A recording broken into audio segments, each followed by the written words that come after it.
Hello student, कैसे हैं आप लोग। इस वीडियो में बात करूंगा कि लोअर पीसीएस मेंस के पेपर में किस तरह से आप अंदर होगे, यानी किस तरह से आपका मेरिट में आपका सिलेक्शन होगा और किन कारणों की वजह से आप फाइनल मेरिट से बाहर हो जाओगे। कौन सी चीजें ऐसी हैं, कौन सी गलतियां ऐसी हैं जहां से आपको फाइनल मेरिट से आपको बाहर कर देती हैं और कौन सी ऐसी चीजें हैं जो आपको कम से कम मेंस आपको क्वालिफाई करवा देंगी। ठीक है, उन बातों में बात करूंगा। जैसा कि मैं यहां पे जानता हूं, इसमें दो पेपर होते हैं। एक पेपर आपका यहां पे हिंदी का पेपर होता है और दूसरा आपका यहां पे जीएस का पेपर होता है। देखिए, हिंदी के पेपर में 4 क्वेश्चन आते हैं जो 50-50 नंबर के होते हैं। टोटल 200 नंबर का पेपर होता है, मैं जानता हूं इस बात को। ठीक है, 4 प्रश्न होते हैं। एक इसमें आपका पे पैराग्राफ होता है, दूसरा आपका पे लेटर होता है, तीसरा आपका पे ऐसे राइटिंग होती है, चौथे आपके यहां पे ट्रांसलेशन होता है। एक बात समझ देखा पे, ये जो 4 प्रश्न हैं सभी 50 नंबर के हैं। जो बच्चे मेंस में सिलेक्ट होते हैं, यानी कि जिनको इंटरव्यू के लिए फाइनली बुलाया जाता है, उन बच्चों के मार्क्स 50 में से कम 20 होते हैं और मैक्सिमम 40 नंबर होते हैं। किनके? जिनको मेरिट के लिए बुलाया जाता है। बात समझ में आ रही है आपका पे? एक बात समझना, देखिए यहाँ पे, देखिए अब इससे नीचे जिसके मार्क्स आते हैं, यानी कि जिसके यहाँ पे 12, 13, 15 नंबर आ रहे हैं, वो लोग तो भैया मेंस में ही बाहर हो जाते हैं। क्लियर हो गया है? अब बात समझना, देखिए यहाँ पे, अगर आपके मार्क्स 20, 21, 22 अगर आ रहे हैं, तो अगर आपके मार्क्स यहां कम अगर आ रहे हैं तो आपको इंटरव्यू में आपको बहुत अच्छे नंबर लाने पड़ेंगे, तब जाकर के आप कहीं बैलेंस कर पाओगे, तब आपको फाइनल मेरिट में कहीं जगह मिल पाएगी। ठीक है, लेकिन अगर आपके मार्क्स यहां पे अगर अच्छे मार्क्स हैं, यानी कि 40, 35, 40 इस तरह से आपके मार्क्स हैं, देन आपको इंटरव्यू के मार्क्सों का बहुत ज्यादा फर्क आपको नहीं पड़ेगा। एक बात समझ लें, देखिए यहाँ पे मेंस के जो एग्जाम होते हैं वो आपका सिलेक्शन करवाते हैं फाइनल मेरिट में। मेंस का एग्जाम फाइनल मेरिट में सिलेक्शन करवाता है, जबकि इंटरव्यू के जो मार्क्स होते हैं वो आपकी रैंक बढ़ाते हैं। बात पल्ले पड़ रही है? ठीक है, मेंस में अगर आप अच्छे नंबर लेके आओगे आपका सिलेक्शन हो जाएगा, आपका फाइनल मेरिट में सिलेक्शन हो जाएगा। लेकिन इंटरव्यू में आप अगर अच्छे नंबर लेकर आओगे तो आपकी रैंक अच्छी मिल जाएगी आपको। ठीक है, यानी कि आपको अगर आपको एनटी चाहिए तो एनटी मिल जाएगा। ठीक है, अगर आपको उस तरह से मतलब रैंक आपकी जो इंटरव्यू है उसके मार्क्स आपके रैंक डिसाइड कर देते हैं। ठीक, बात समझना, देखिए यहाँ पे अब एक चीज तो ये हो गई। दूसरी चीज देखिए यहाँ पे, जो हिंदी का पेपर है, इस हिंदी के पेपर में 2 तरह के बच्चे इस पेपर को दे रहे होंगे, एक हिंदी मीडियम वाले, एक इंग्लिश मीडियम वाले बच्चे। ठीक है, अब जो लोग ये मानते हैं कि मेरी हिंदी कमजोर है, इंग्लिश मीडियम वाले बच्चे जो मानते हैं मेरी हिंदी कमजोर है, यानी कि लेटर हो गया, पैराग्राफ हो गया, लेटर हो गया, ऐसे हो गया, इनमें दिक्कत है। ठीक है, और इंग्लिश मीडियम वाले बच्चे, हिंदी मीडियम वाले बच्चे मानते हैं कि उनकी ट्रांसलेशन कमजोर है। एक बात मैं आपको बता दूं, यहाँ पे देखिए, जब मैं अगले 4 से 5 महीने इसके लिए पढ़ लेता हूं, ठीक है, तो ये पैराग्राफ, लेटर और ऐसे जो होता है ये बहुत टफ नहीं रहता है, ये इजीली इंसान कर लेता है। 4-5 महीने में इस चीज को इंप्रूव किया जा सकता है, इजीली हो जाता है। लेकिन जिनकी ट्रांसलेशन कमजोर है इनके लिए दिक्कत रहती है। 4-5 महीनों में इस 50 नंबर को क्वालिफाई करने, इसमें अच्छे नंबर लाना, ये चैलेंज हो रहता है। ठीक है, देखिए ये जो 3 प्रश्न हैं, ठीक है, इनमें नॉर्मल जो बच्चा सिलेक्ट होता है फाइनल मेरिट में, ठीक है, 20 वाला बच्चा फाइनल मेरिट में सिलेक्शन लेने के चांसेस कम रहते हैं।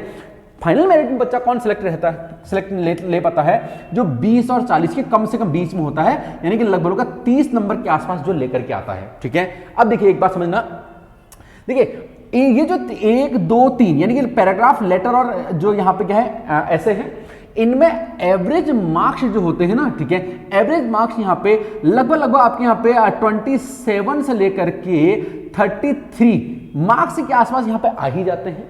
ठीक है, लेकिन जो ट्रांसलेशन वाला होता है, अगर किसी की कमजोर है तो यहां पे मार्क्स आपके बहुत कम हो जाते हैं। यहां पे आपके लगभग 11 से 13 के बीच में यहां पे मार्क्स रहते हैं। बात समझ में आ रही है आपको यहाँ पे? तो कहने का मतलब मेरा ये है, जिन बच्चों की हिंदी कमजोर है, ठीक है, उनकी वास्तव में कोई कमजोरी नहीं है इस पेपर के लिए।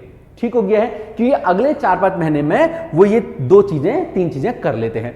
लेकिन जिनकी अंग्रेजी कमजोर है उनकी वास्तव में एक कमजोरी है इस पेपर में। क्लियर हो गया है? यानी कि जिनकी अंग्रेजी कमजोर है, ये 50 नंबर जिनके कमजोर हैं, ठीक है, उनका फाइनल मेरिट जो है वो इस 50 नंबर पे डिपेंड करती है। ठीक है, और उनकी ये वास्तव में कमजोरी है, उनको इस पे विशेष काम करना पड़ेगा अगर उनको फाइनल मेरिट में सिलेक्ट होना है।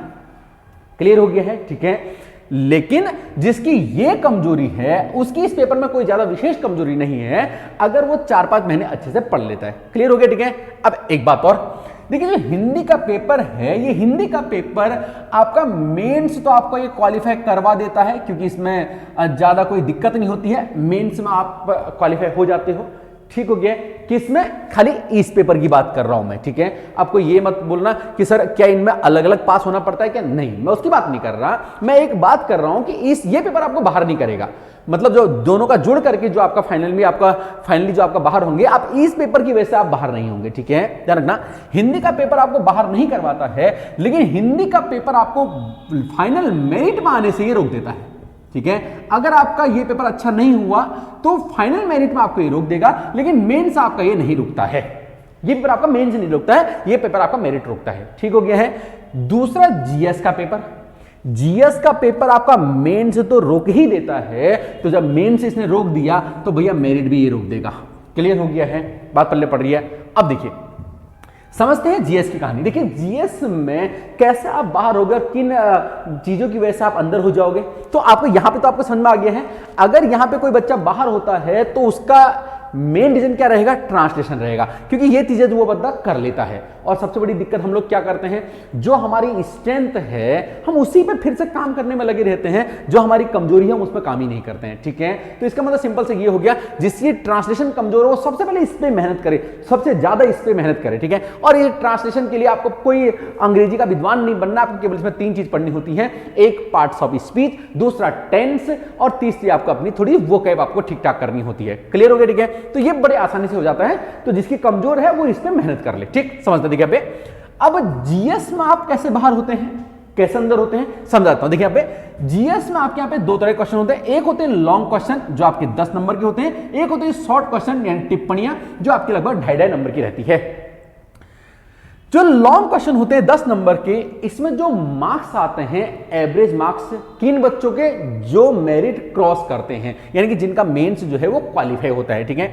इनके नंबर आते हैं 4 से लेकर के 7 तक, ठीक है। 10 में से मिनिमम 4 रहते हैं और मैक्सिमम 7 रहते हैं। 4 से नीचे जिसके नंबर आते हैं यानी 2, 3 ऐसे नंबर आते हैं, वो तो मेंस में ही बाहर हो जाते हैं, ठीक है। जैसे यहां से अगर 20 से नीचे आ रहे हैं तो मेंस में बाहर हो जाता है, यहां 4 से नीचे आता है तो मेंस में बाहर हो जाता है, ठीक हो गया, ठीक है। लेकिन जिसके 4 से 7 बीच में नंबर आते हैं वो बच्चा क्या होता है, यहां पे सिलेक्शन आप ले लेता है आराम से, ठीक हो गया है, मतलब मेरिट में आता है, मेरिट मेंस वाले मेंस में वो कम से कम अंदर हो जाता है, समझ देखिए हमें। अब दूसरा एक बात मैं आपको यहां पे और समझा देता हूं। देखिए 10 में से 7 नंबर उसके आते हैं जो टॉप करता है, ठीक है। तो भाई सब तो टॉपर होते नहीं है, टॉपर तो एक ही होता है, ठीक है। 1, 2, 3 फर्स्ट सेकंड थर्ड ही टॉपर होते हैं, यानी कि देखो 10 में से जो 7 नंबर लेकर के आते हैं ना, ये जो है ना 3000 बच्चों में से केवल और केवल 10 से 15 बच्चे ऐसे होते हैं जो इतने मार्क्स लेकर के आते हैं सभी क्वेश्चनों में। एवरेज जो मार्क्स रहते हैं यहाँ पे 4, 5, 6, 4, 5, 6, किसी में 4 रहते हैं, किसी में 5, किसी में 6, ये मार्क्स रहते हैं यहाँ पे। अब देखना एक बात समझे, आप देखिए अब यहां पे आपको 7 नंबर लाने के लिए आपको जान लगानी पड़ेगी, पूरी की पूरी जान लगानी पड़ेगी, तब आप 10 में से 7 नंबर आप लेकर के आ पाओगे, ठीक है। कितना भी अच्छा आप लिख दोगे, आपको 5 से 6 नंबर आपको देंगे, इससे ऊपर आपको नंबर नहीं मिलेंगे इसमें, ठीक है। 7 नंबर तो मतलब एक्सट्रीम लेवल पे आपका बहुत अच्छा आंसर है, तब आपको 7 दिए जाएंगे। 8 तो भूल जाना, ठीक है, 8 तो नंबर यहां पर नहीं आते हैं। अगर किसी आ गए तो भैया फिर मतलब परमात्मा का सीधा हाथ उसके ऊपर है, उसी तरह से आएंगे। अब देखिए दूसरी बात समझने की बात समझा, देखिए दूसरे होते हैं शॉर्ट क्वेश्चन। शॉर्ट क्वेश्चन होता है 2.5 नंबर का, ये 25 वर्ड में लिखना होता है, वर्ड लिमिट को छोड़ देना, ठीक है। मतलब यहां पे मूल बातें लिखनी होती हैं, 25 वर्ड तो इसमें लिख दिया रहता है, लेकिन वास्तव में यहां पे मूल बातें लिखनी होती हैं। मूल बातों का मतलब कैसा, देखिए जैसा आपसे पूछ देगा चैती मंदिर के बारे में टिप्पणी लिखी, ठीक है, तो चैती मतलब मेले के बारे में, ठीक है, तो चैती मेले के बारे में बेसिक बातें हैं वो तो आप बताओगी ना, ठीक है। आपसे पूछ लेगा कैबिनेट मिशन को आप समझाइए 2.5 नंबर में, तो मूल बात आपको लिखनी पड़ेगी। कैबिनेट भारत में कब आया था, इसके उद्देश्य क्या थे, ये सफल रहा कि विफल, मतलब कुछ बात आपको लिखनी पड़ेगी यहाँ पे, ठीक है। वो चाहे 25 शब्द में लिखा जाए, चाहे 30 में लिखा जाए, 40 में लिखा जाए, कोई ज्यादा इश्यू वाली बात नहीं, ठीक है। अब ऐसा नहीं होना चाहिए कि आपने वो 100 शब्दों में 150 में लिख दिया है, लेकिन अगर आपका अगर मूल बातें अगर आपकी 40 आपके शब्दों में आ रही है तो कोई परेशानी वाली बात नहीं है, ठीक है। ये मत समझना मैंने 25 का 26वां अगर मैंने लिख दिया तो भैया मेरे मार्क्स कट जाएंगे, ऐसा कुछ नहीं होता है, क्लियर। शॉर्ट टिप्पणी का मतलब यह है कि शॉर्ट में जो मूल बातें हैं वो आपको बता देनी होती है। अब देखिए सपोज दैट कैबिनेट मिशन के बारे में आपसे पूछा गया है 2.5 नंबर की टिप्पणी में, ठीक है, और आपने मूल बात आपने ठीक ठाक लिख दी है कि कैबिनेट मिशन भारत में कब आया था, इसके मूल उद्देश्य क्या थे और इसने क्या किया, आपने लिख दिया 40 वर्ड में लिख दिया आपने। अगर आपने ठीक ठाक लिख दिया है तो ये 2.5 में से आप जरा मुझे ये बताइए, ये 2.5 में से आपको कितना नंबर देगा। एक बात ध्यान रखना, टिप्पणी में मार्क्स काटने का ज्यादा यहां पे रास्ता नहीं होता है एग्जामिनर के पास पे। आप खुद सोचिए, अगर आप एक टीचर हो, 2.5 नंबर का एक क्वेश्चन पूछा गया है, आपके सामने एक कॉपी आई है, 2.5 नंबर का एक क्वेश्चन आपसे पूछा गया है, बताओ भैया कैबिनेट मिशन के बारे में पूछा गया, आपने उस बच्चे ने ठीक ठीक बता दिया भैया कैबिनेट भारत में मतलब इस सन में आया था, इतनी तारीख को आया था, इसके मूल उद्देश्य ये थे, इस काम के लिए आया था और इसने ये काम किया, उसने 40 नंबर ठीक ठीक लिख दिया, तो भैया आप क्या करोगे? क्या बहुत नंबर काट लोगे क्या? ठीक ठीक लिख दिया उसने, क्या उसको आप आधा नंबर दे दोगे? नहीं दे सकते हैं। 1 नंबर दे दोगे? नहीं दे सकते हैं। तो यहां पे जो मार्क्स आते हैं, यहां पे मार्क्स सबसे कम मार्क्स यहां पे 1 आता है और मैक्सिमम यहां पे 2.5 नंबर यहां पे आ जाते हैं। ठीक हो गया है, 2.5 नंबर तक यहां पे आ जाता है। और अगर आपने टिप्पणी ठीक ठीक लिखी है ना तो 2-2 नंबर तो आते ही आते हैं, 2.5 नहीं भी आएगा तो 2-2 नंबर तो यहां पे आते ही आते हैं। इसका मतलब ये हो गया, देखिए यहां पे जो 10 नंबर का क्वेश्चन होता है ना, यहां पे तो 10 नंबर का एक ही क्वेश्चन है और इसमें जान लगा करके आपके 7 नंबर आएंगे। लेकिन यहां पे जो 10 नंबर है, ये 10 नंबर आपकी 4 टिप्पणियां आती हैं। कितने नंबर की होगी ये? 2.5 नंबर की आपकी ये 4 टिप्पणियां आती हैं। अब सुनना, अगर आपने टिप्पणी आपने ठीक ठीक लिखी है तो आपके कम से कम 2-2 नंबर आपके आराम से यहां पे आ जाते हैं, 2-2 नंबर। ठीक है, तो इन 10 में से अगर आपके 2-2 नंबर आते हैं तो देखिए आप कितना गए, 2 चक्को कितना गए पे 8 नंबर। बात पल्ले पड़ रही है। इन 8 नंबरों के लिए आपको जान नहीं लगानी पड़ी है, आपने ठीक ठीक लिखा, आपने ठीक ठीक पढ़ाई आपने करी है तो आपके 8 थे। कितने में से? 10 में से यहां आपके 8 आ जाते हैं। लेकिन यहां आपके कितने आते हैं? 10 में से अगर आपने ठीक ठीक पढ़ा है तब 10 में से आपके यहां पे 5.5 या फिर आपके यहां पे 6 नंबर आते हैं। बात समझ में आ रही है आपको? यहां पे तो आपको क्या समझ में आया? आपको समझ में एक बात आ चुकी होगी कि जीएस का जो पेपर है उसमें भले ही लॉन्ग क्वेश्चन छूट जाए लेकिन टिप्पणी बिल्कुल भी नहीं छूटनी चाहिए। आपको बात समझ में आ गई है? टिप्पणियां बिल्कुल नहीं छूटनी चाहिए, स्कोर टिप्पणियां ही बनाती हैं। ठीक है, यहां पे तो देखो हम अपने आप को बहुत अगर टॉपर अगर नहीं माने तो आप मान के चलना, यहां पे आपके 5 से 6 के बीच में आपके मार्क्स रहेंगे, 5, 5.5, 6, 5, 5.5, 6 ये मार्क्स रहेंगे। लेकिन अगर यहां पे आपने ठीक ठीक लिखा है तब यहां पे 8 आ जाएंगे। और अव्वल यहां पे ये हो जाता है, देखिए जैसे आपके यहां पे 4 अगर टिप्पणी आपने लिखी है, किस्मत मतलब अगर 2 में आपके यहाँ पे 2-2 नंबर आ गए और बिल्कुल ठीक लिखा है तो 2.5 नंबर तक भी यहाँ पे आ ही जाता है। ठीक हो गया है, मतलब इसमें आपके 10 में से 10 नंबर भी आपके आ सकते हैं, यहाँ पे 10 में से 10 आपके कभी भी नहीं आएंगे, किसी भी हालत में नहीं आएंगे। ठीक, तो आपको एक बात ये भी समझना है। अब देखिए आपको पता लग गया है कि आप कहां से आप बाहर हो सकते हैं, कहां से आप बाहर नहीं हो सकते हैं। ठीक है, यानी कि इनको मुझे यहाँ पे बिल्कुल भी नहीं छोड़ना है, इनमें मैं थोड़ा सा यहाँ पे कर सकता हूँ। अब देखिए समझते हैं बात यहाँ पे, जो सामान्य अध्ययन जो जीएस का पेपर होता है ये वाला, इसमें 3 तरह के प्रश्न होते हैं। एक होते हैं यहाँ पे जीएस, दूसरा होता है यहाँ पे जीए जनरल अवेयरनेस जिसे बोलते हैं, तीसरा होता है सीए जिसे बोलते हैं करंट अफेयर। बात यहां पे समझ लेना, यहां पे देखिए जीएस का इस पेपर में जो रोल है यानी कि जनरल स्टडीज सामान्य अध्ययन का जो रोल है उसके यहां पे लगभग 70 से 80 नंबर यहां पे रहते हैं 200 में से। ठीक है, इस जीएस के सिलेबस में जो सिलेबस होता है इसका, इसमें history, geography, polity, economy, science, environment, computer और उत्तराखंड यूनिवर्सिटी, ये सभी कुछ इसमें रहता है। ठीक हो गया है। अब देखिए वेटेज कितना है इसके यहाँ पे 70 से 80 नंबर का। सब्जेक्ट कितने हैं? बहुत सारे। ठीक है, तो एक बात ध्यान रखना, जीएस को कंप्लीट पढ़ने की कभी मत सोचना। अगर जीएस जिसने यहाँ पे कंप्लीट पढ़ने की सोच दी तो भैया वो यहीं फंस के रह जाएगा, ध्यान रख लेना। ठीक है, तो जीएस को कंप्लीट पढ़ने की बिल्कुल मत सोचना। ठीक है, बहुत टेक्निकल तरीके से आपको ये जो सिलेबस है वो आपको कंप्लीट करना पड़ेगा। ठीक है, बस हमें ये पता होना चाहिए लोअर पीसेस में जीएस का पेपर किस अप्रोच से बनता है और कहां कहां से क्वेश्चन बन सकता है। ठीक हो गया है। दूसरा ये जो पार्ट, देखिए एक बात और समझना, जीएस में ये वाला पार्ट आपको बाहर नहीं करवाएगा, ये वाला पार्ट आपको बाहर नहीं करवाएगा ये पार्ट आपको। ठीक है, क्योंकि देखिए जो लोग मतलब मेंस में क्लियर करते हैं उनका सभी का ये पार्ट जो होता है मजबूत होता है। जीएस उनका मजबूत है, जब आपका ये मजबूत था तभी ना आपने प्री निकाला है। ठीक है, और जब आपका ये मजबूत है तो आपका मेंस भी आपका यहां से ये वाला पार्ट आपका मजबूत होगा, मेंस भी आप यहां पे इसमें आप बाहर नहीं होगे। बात समझना। ठीक है, मतलब ये पोर्शन आपको मेंस में क्वालिफाई करा देगा। बात समझ आ रही है? ये क्वेश्चन आपको मतलब कौन सा वाला आपका, ये जीएस वाला पार्ट, ये वाला आपको मेंस क्वालिफाई करा देगा लेकिन मेरिट रोक देगा। अगर आपने अच्छा नहीं किया है, एवरेज किया है, एवरेज से बिलो एवरेज किया है तो मेंस तो आपका निकाल देगा ये, लेकिन आपकी मेरिट रोक सकता है ये अगर आपने ठीक नहीं किया है। ठीक हो गया है। ठीक है, तो अगर आपको फाइनल, हमें तो फाइनल मेरिट में आना है ना। ठीक है, खाली मेंस क्वालिफाई तो नहीं करना है, फाइनल मेरिट में आने के लिए ये आपका ठीक होना चाहिए। जीएस का पोर्शन। एक बात ध्यान रखना पे, उत्तराखंड का जो जीएस का पेपर रहता है ये थोड़ा सा फैक्चुअल रहता है, फैक्ट बेस्ड रहता है। इसमें हमें कुछ फैक्ट वाले क्वेश्चन भी यहां पूछ लिए जाते हैं, ध्यान रख लेना, ठीक है। जैसे पिछली बार ही बोला गया था कि मूल कर्तव्य बताइए, ठीक हो गया, ठीक है। मूल कर्तव्य बताइए, यहां पे पूछा गया था, तो भैया मूल कर्तव्य जो है 11 मूल कर्तव्य हैं और पेपर में याद आते ही नहीं है, 7 8 8 9 लिख पाते हैं, 10 11 याद ही नहीं आ पाते हैं, बात पल्ले पड़ रही है। तो कुछ फैक्चुअल पूछा, जैसे पिछली बार यहाँ पे राष्ट्रीय अभ्यारण्य पूछ लिए गए थे, ठीक है। तो राष्ट्रीय यहाँ पे जैसे हम 6 राष्ट्रीय अभ्यारण्य यहाँ पढ़ लेते हैं, ठीक है। तो किसी का सन भुलाया जाता है, किसी का एरिया भुलाया जाता है, तो मतलब थोड़ा सा फैक्ट बेस ये रहता है। तो इस तरह से यहाँ पे कुछ ये दिक्कतें हो जाती हैं, ठीक, बात समझने यहाँ पे। तो फिलहाल ये वाला पोर्शन आपका ठीक ठाक रहेगा, तो आपका यहाँ पे ज्यादा कोई दिक्कत होगी नहीं, इसमें आप आसानी से आप कर लोगे और ये आपका भी ऑलरेडी आपका ये ठीक ठाक भी होगा, थोड़ा मेहनत करोगे तो इसमें हो जाएगा।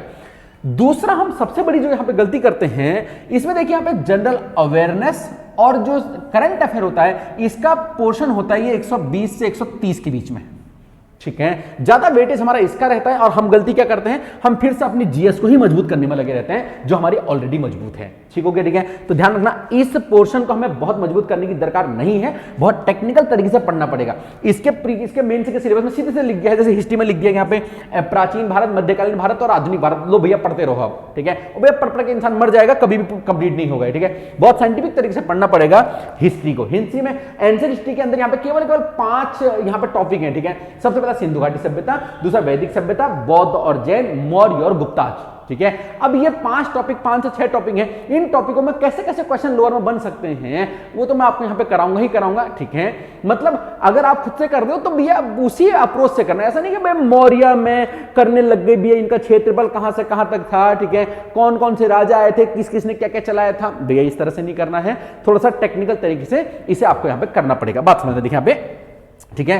तो यानी कि ये वाला पोर्शन यहाँ पे, ठीक है। ज्योग्राफी में उसी तरह से आपको यहाँ पे देख लेना पड़ेगा कि कहां से किस तरह से क्वेश्चन बन सकते हैं, ये तो मेरा काम है, ठीक है, आपको करने की, आपको बहुत ज्यादा परेशान होने की जरूरत नहीं है, ये मेरा काम है कि भैया देखो हिस्ट्री में कहां से क्वेश्चन कितने बन सकते हैं और ज्योग्राफी में कहां से क्वेश्चन बन सकते हैं, पॉलिटी में कैसे बनेंगे क्वेश्चन, वो तो मेरा काम है, ठीक। चलिए फिलहाल मैं आपको समझा रहा हूं, अगर आप खुद से कर रहे हैं तो पूरा पढ़ने के दृष्टिकोण में आप कभी मत आना, पूरा पढ़ने के दृष्टिकोण में बताना, ठीक है। एक बहुत ही साइंटिफिक तरीके से, बहुत टेक्निकल तरीके से आपको जीएस का पोर्शन आपको कवर करना पड़ेगा। समझते हैं, देखिए जो जीए और सीए का पोर्शन है, जीए में क्या होता है, जनरल अवेयरनेस, सामान्य जागरूकता, ठीक है, सामान्य जागरूकता, ठीक है, लोगों को जो पता होनी चाहिए बातें, ठीक है।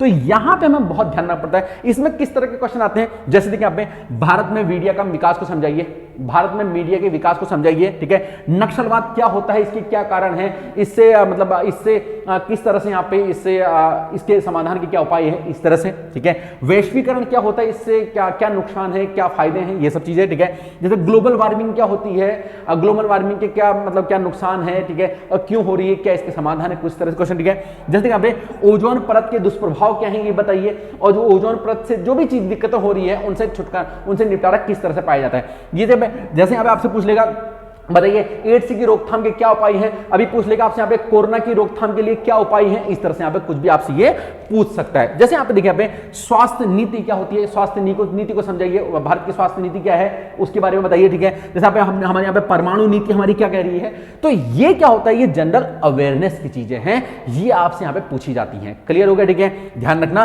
हम केवल अपना जीएस तैयार करते रहते हैं जिसका रोल कितना है, केवल 70 से 80% रोल है, ठीक है। जबकि जीए का रोल, जी और सी का रोल कितना है, 120 से 130%, और हम क्या करते हैं, इस पर ध्यान ही नहीं देते हैं, बात पल्ले पड़े, ठीक है। और जब हम इस पर ध्यान नहीं देते ना तो यहीं पे हमारी लंका लग जाती है। इसमें ना आपको पता नहीं, ये आपका मेन से बाहर नहीं करवाता, ये तो आपको मेन से बाहर करवाता, लेकिन मेरिट में बाहर कौन कराएंगे, ये तो आपको मेरिट में बाहर करवा देते हैं, बात पल्ले पड़ रही है। देखिए अब सीए में क्या आता है, सीए करंट अफेयर में क्या आता है, करंट अफेयर में यहाँ पे सरकार जो काम कर रही है, ठीक है, सरकार जो काम कर रही है, ठीक है, और सरकार ने जो कल्याणकारी योजनाएं चलाई हैं वो इसके अंतर्गत आती हैं। लेकिन करंट अफेयर का मतलब बिल्कुल भी ये नहीं है जो 2020 और 21 में हुआ है। करंट अफेयर का मतलब ये बिल्कुल भी नहीं है जो 2021 में हुआ है केवल आपको वह पढ़ना है, ये बिल्कुल भी इसका मतलब नहीं है, बात पल्ले पड़ रही है। एक बात और समझना है, मेंस के करंट अफेयर और प्री के करंट अफेयर में बड़ा अंतर होता है। यहां का करंट अफेयर थोड़ा अलग होता है, यहां का जो एक्चुअली जो करंट अफेयर होता है वो जनरल अवेयरनेस के जैसा ही होता है, ठीक हो गया है। यहां आपसे नहीं पूछेगा बताओ भैया इस बार अर्जुन पुरस्कार किसको मिला था, ठीक है, किसने इस साल अभी यहाँ पे एवरेस्ट में फतेह कर ली है, ठीक है, किसने यहाँ पे किसको गोल्ड मेडल मिला, इस तरह से यहाँ पे कुछ भी नहीं है, ठीक है। आपसे कभी नहीं पूछेगा बताओ भैया 26 जनवरी को यहाँ पे अपन मेन चीफ गेस्ट कौन होगा, या 2015 अगस्त को कौन आया था, इस तरह से यहाँ पे कोई क्वेश्चन यहाँ पे नहीं पूछ जाते हैं।